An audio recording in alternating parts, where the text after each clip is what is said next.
Hey everybody, I just want to come at you real quick with a little bit of a preamble to the video you're about to see, or re-see in some cases. I posted a video yesterday about how the FBI came out with their conclusions of their study on the single action handgun that Alec Baldwin used when he shot one of his crew members fatally, and how they determined that it could not have been fired without him pulling the trigger. Well, a lot of people jumped all over me saying, you're taking the FBI's word for it. That's all it takes for you to think it's true because the FBI says so. Well, no, I am not taking the FBI's word for it solely. I am believing the FBI because what they're saying backs up real world analysis and real world evidence and prior knowledge of how these guns work. I've actually tested them myself many times. I did a video showing people how what Alec Baldwin said about the gun and how it fired without him pulling the trigger was very unlikely, if not impossible. So I wanted to repost that portion of my video today, and it's a little technical, a little involved, but it shows exactly what the FBI said, how that gun was not going to fire without pulling the trigger. So many people jumped all over me about that. In fact, it's the second most thing they jumped over me about. They jumped on me about something else even more, but I'll discuss that in another video. But for now, I just wanted to re-show this to show you I wasn't taking the FBI's words on it. I actually have my own knowledge and did my own video on how Alec Baldwin was full of shit. All right, before I actually demonstrate anything on the gun itself, I want to show you a little illustration here from the internet first, and I want you to pay attention to a couple of parts here. First, I want you to look at these little notches on the hammer. These are what the sear interacts with, and I want you to pay attention to the top of the trigger. That's the sear. Now, when you cock the hammer, these little notches are going to be very important. I especially want you to pay attention to this notch, which is the safe position notch. That first notch is a safe travel notch. That's in some guns, but not every gun, so we're not really going to go over that. And I want you to pay attention to this little ledge down here because this is the actual firing position. So I'm going to be talking about the safe position and the firing position and the sear a couple of times in this demonstration, and I want you to see what they actually look like first. All right, everyone, now let's actually look at the gun itself and let's talk about those little notches you just looked at. Now, like I said, the first notch we're going to talk about is that second notch. Now, it's the first notch on some guns, but the second notch on others, but it's the same on all of them what it does. That's the safety notch. When you pull this hammer back to that first little click, sometimes second click on some guns, you're in the safety position. This is when you can actually open the side gate and you can actually turn the cylinder. The cylinder will not turn on these guns while the hammer is forward. Won't turn at all. So that's the safe position. In fact, they call it the safe position not only because it's safe to load the gun, but you can't fire the gun. If you notice, that little notch was pretty deep. That sear is trapped in there. You cannot fire this gun from this position. Will not happen. But Baldwin says he actually pulled it back further, like he was cocking the gun even back all the way, but it didn't quite catch. Now, if it catches, it's on that little ledge. And that's the actual firing position. That's not a deep notch. It's just a tiny little ledge. And if you pull the trigger, it fires very easily. I mean, like it's like 1.5 pounds of pressure. But let's look at what happens if you pull it back to the first notch, and then you're going for the second notch, but you let go. It goes back to the safety notch. That's how these guns work. It will not go all the way forward from this position.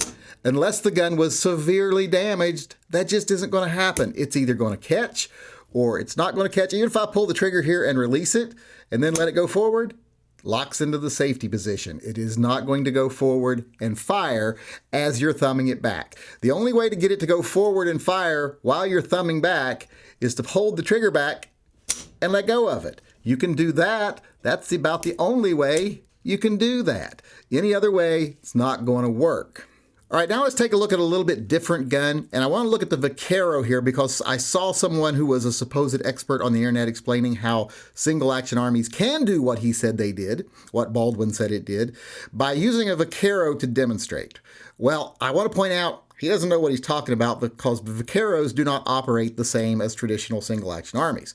Even if they were using a Vaquero, what he said happened wouldn't have happened, but it's for a different reason, and I'll show you here. Now, Vaqueros don't have that first notch. It doesn't lock back in the first notch. Just doesn't happen. Doesn't have a safety latch because it doesn't need one because the cylinder on this gun can turn with the hammer forward. So you can load it with the hammer forward. And I'll tell you why you can do that here in a minute. Now it does have, of course, it does lock back. And if you let go of it, it will spring all the way forward. That's why he was saying, oh, see, look, it will do what Baldwin said. It'll spring all the way forward if you don't catch it on that last notch before you fire it. Well, it's not going to fire if you do that. And I'll show you why here. Now, the reason that that hammer can actually go fully forward and you can actually spin the cylinder when it's fully forward, well, there's a couple of reasons for that. One, because it's safe to have the hammer forward. And two, because the hammer does not have a fixed firing pin on the hammer that would actually make it impossible to turn the cylinder if the gun was loaded. It has an internal hammer that's operated via, and I'll show you here once I close the gate, it is operated via a transfer bar. So even if this hammer, even if I let go of this, see the trigger's back right now and I've got the hammer off and I'm going to let it go forward just a little bit. I'm going to let off the trigger. See how that bar goes back down? That bar is the transfer bar. As the hammer goes forward, it even goes further down. So if you're going back into position and you let go, unless you're pulling the trigger backwards, the hammer bar is not going to be up. The gun is not going to fire. That hammer bar being there is a more modern design than a regular single action army like you would use in most movies. So that's where it's a little bit different. But still, even though it's different, would not fire from this position. You cannot fire it without pulling the trigger because this one has a transfer bar, like I said. All right, now that I have shown you that it is very unlikely that his story is correct, I do want to give him the benefit of the doubt, and I want to explain one way that it could happen, but I don't think it happened. And that is, if the sear was broken on the trigger top, which you would notice, the gun would not click back in any position. And you would notice that as you were cycling the trigger. But if the sear was broken, there'd be nothing keeping this from going forward. As you were pulling it back, if you let go of it, it would go all the way forward because there's no sear to catch in those notches. Now, if that sear was broken, not only would you feel it when you're cocking it, but the authorities have been in possession of the gun for quite a while now. They've had experts look at the gun. And if it was actually broken, if the sear was broken, if the notches were broken, which sometimes happens if people try to muck with them and make them lighter or different, because a lot of times the parts are case hardened. And if you wear off the case hardening in fine tuning it, they can wear away or break. So sometimes they do break if you monkey with them. But if that was the case of that gun, they would have already been telling us. The defense would have been telling us. The police would have been telling us because it would have been common information to the defense. They would have to have it. They'd be out there using that information to defend Baldwin left and right. So if the gun itself was defective, we'd already know that because it would be a very clear defect. There would have to be a piece broken off or worn down to where it no longer made contact. Any gunsmith could find that out in 3 minutes flat. Period. They could determine that was the reason it did it. And the fact that that hasn't been done yet tells me that gun wasn't defective.